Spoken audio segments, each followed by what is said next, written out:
Hi, everybody. My name is Jennifer Wolf, and I am the coordinator for career counseling here in the Office of Career Services at SEMO.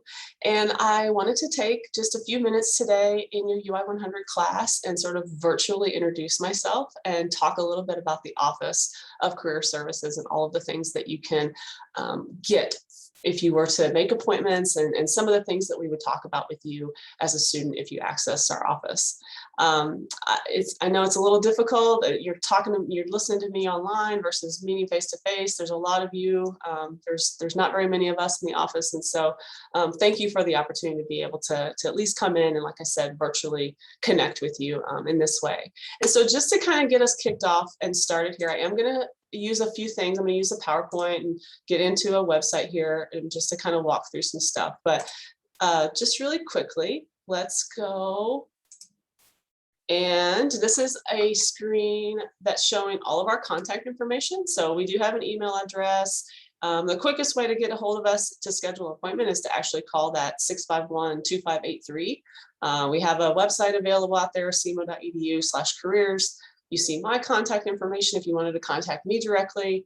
So just quick rundown of kind of who we are, where you can find us. We're located over in Academic Hall, the building with the dome.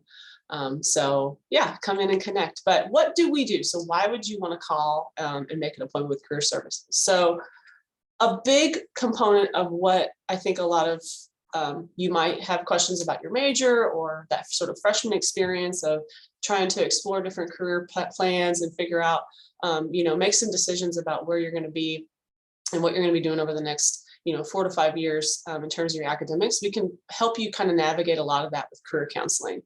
So the career counseling meetings are an opportunity for you to sit down with somebody who is trained not only in counseling skills and helping you kind of understand your interests, your abilities, your characteristics, values. We'll talk about, what you want out of work and what you want out of life, for example, through these meetings. But also too, we know a lot about a lot of those career fields. And so understanding what you can get with all of our majors, what you could expect in terms of the career opportunities with all the different majors here at SEMO, but also jobs in terms of the market and what are jobs that are coming into the field, all of those kinds of things. We are regularly in research and regularly in understanding what's happening within the job market in order to be able to provide those services for students.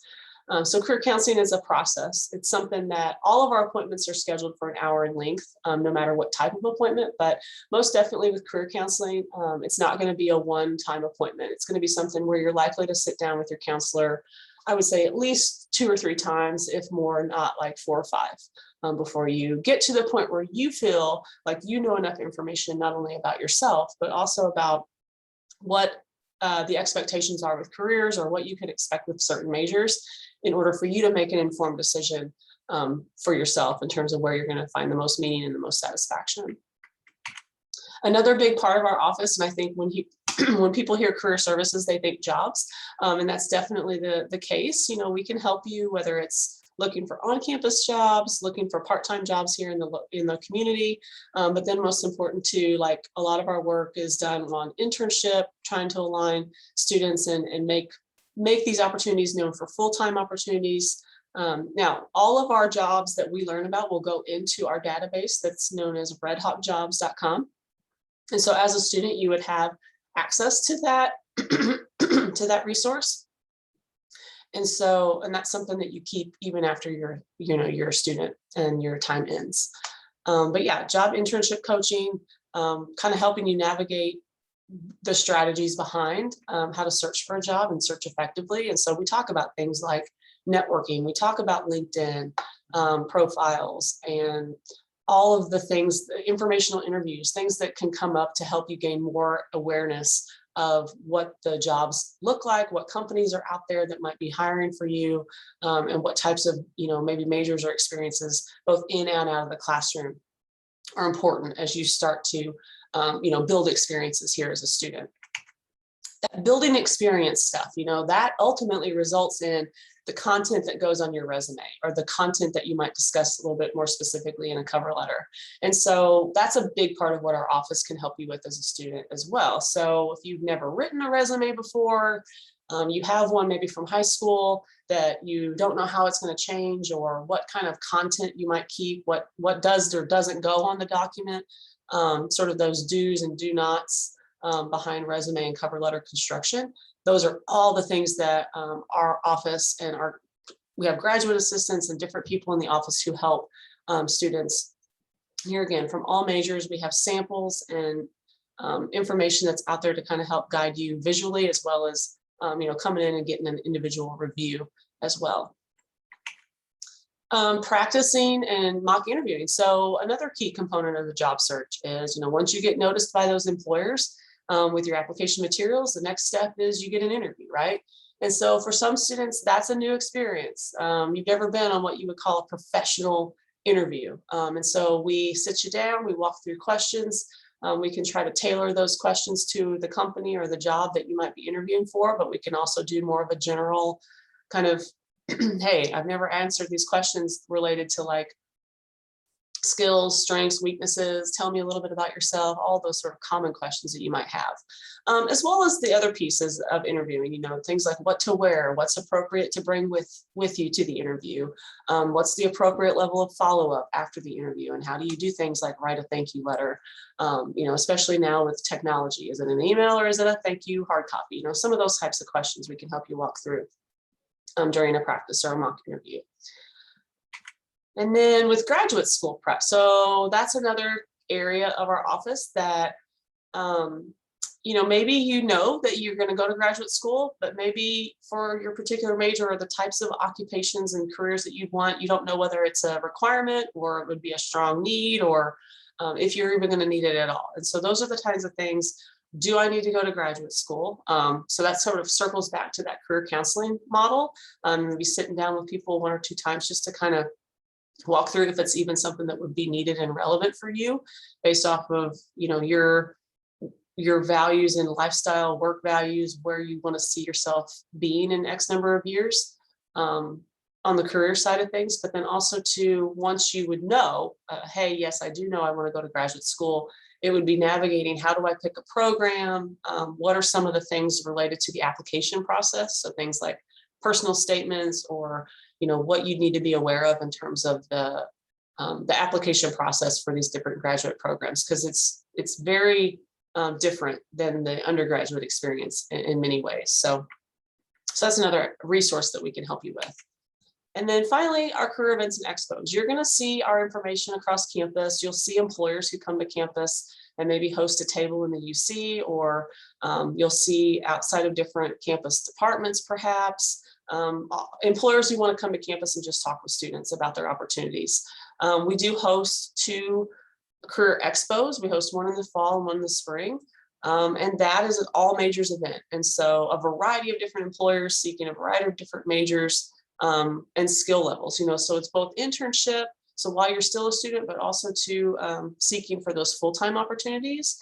And so that's something that most freshmen might think, I don't need to go to that, but I would encourage you to think differently, rather that this is an opportunity for you to practice what that sort of feels and looks like to go to a large networking event like a career expo, and get an understanding of how you might, so strategies of conducting yourself and being more familiar with that environment, so that when you have to do it for real, when you are looking and actively looking for like some internship or a full-time opportunity, you're that much more ready and feel that much more confident in that situation. So like I said, those are the 2 kind of major events, and we'll do like etiquette dinners and some of these kinds of things you'll hear throughout the year, employer related events. But then another key area is we will, any of those appointment types that you see listed, we also can go into classrooms, and sometimes we'll get faculty who will request us to help out with a resume presentation or an interview and prep, skills prep, and some of those kinds of things too. So that's another way that you might see us come into your classes, or our student group. If you participate in a student organization here on campus, we will do those presentations for student groups as well. So that's a little bit about a rundown on what we do, what different appointment types we have, and how we can help you as a student. And then I want to run through just sort of maybe some things that you're feeling right now, or maybe you're hearing some of these things across campus, or you've had these thoughts, or heard these expressed maybe by peers, but these are all things that are relatable, very relatable, but they're also, there's a lot of myth, a lot of false nature to some of the answers on some of these things. The idea that there's only one perfect thing out there, one perfect job or career that you can do. The fact that you have a lot of different interests, you have a lot of different abilities, and so it's a process of kind of weeding this down into what's a hobby versus what's something that you might want to get paid to do for a large chunk of your life. Many hours that you might be in this job, many years you might be in this job, or this type of field. And so that idea that everyone has it all figured out, everyone has their major figured out, that's a myth.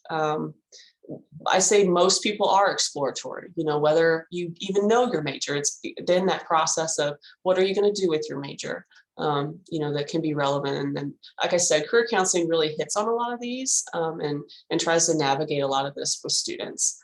Both that exploration, more of that information and knowledge about what are those different careers that are out there, what are those different occupations, that you might have interest in, but also kind of navigating a little bit of this and helping you figure out that, there's a lot of decision making that goes on in college. And I think the number one thing here is not to let that level of anxiety get to the point where you can't make a decision. And so that's where career services and working with a career counselor can really be helpful and beneficial. The final one here, that your major and your career decisions should only be based on the job market. We hear a lot about, hot jobs and things that are really in the market and you can make a lot of money. And, I always kind of like to bring up computer science. And so, the idea of tech is really big right now. And it has been for a number of years, and it's going to continue to be big. But if you don't like math, or if you really can't see yourself sitting behind a desk all day, or most of your time at your work would be involved with computers, if like you're going to be a computer programmer, for example, you might get through the major of computer science, but are you going to really enjoy the career? And so it's some of those things that we try to talk through, as well as, not basing it just on that market. Yes, salary and those kinds of considerations are important, but have it be something where, hopefully you're going to have more meaning and more satisfaction coming from multiple areas when you start looking at different jobs. Okay, this is just a couple of quick funny memes here, about this whole idea of decision making, having that level of uncertainty, but also to the dog here, the idea of if you feel like you're sort of sitting idly in a burning room when it comes to your major and career, or academically things aren't going well, and you feel like, hey, there's a lot of incongruence with what's happening versus what you would hope that would be happening, then maybe that's time to make that decision and come in and talk through some things a little bit more with a career counselor. So where do you start with this? So maybe, you're sitting here and you're kind of listening to me talk and you're thinking, okay, this sounds good, but I think I could do a little bit of homework on my own. This is where the Focus 2 assessment, this is why we have you take the Focus in UI100, is just to get you thinking about some of these things and maybe explore some of this on your own, if that's kind of how you're rooted, versus coming in and making an appointment right off the bat. Either is fine, but like there again, the Focus is a way for you to do it on your own. But I bring up this hexagon. The reason I show this visual is that the Focus is grounded in a psychological theory known where it has to do with career planning. And it is the 6 different categories. And so each letter stands for a different category on this hexagon. And there, even visually, there's placement, so for the C, for example, that category is known as the conventional category. It's very individuals who have a high C category like working with numbers, they like data, they like routine, a lot of follow through. Whereas A, the artistic category, those individuals, if they have a high artistic, they tend to be, more creative in their thought process, don't necessarily like a lot of strict deadline routine, one way in order, a process in order to do something. And so those are some of the reasons why even those are opposite of one another. Now, that doesn't mean that, everyone's going to have elements of all 6 of these categories on their scales.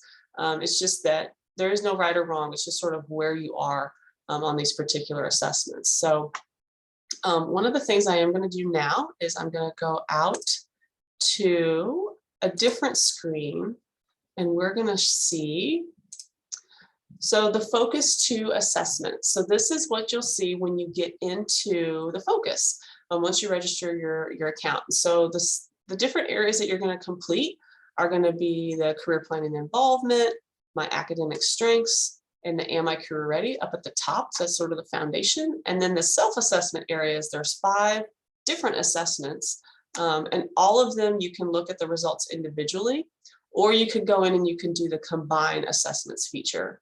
And so I'm going to go really quickly into the work interest assessment, and you'll see my results. And so here's that Holland code. So that's where this hexagon is kind of coming back within the Focus 2 assessment. So you see the description of all of the different categories, the 6 different categories. You see where my scores are.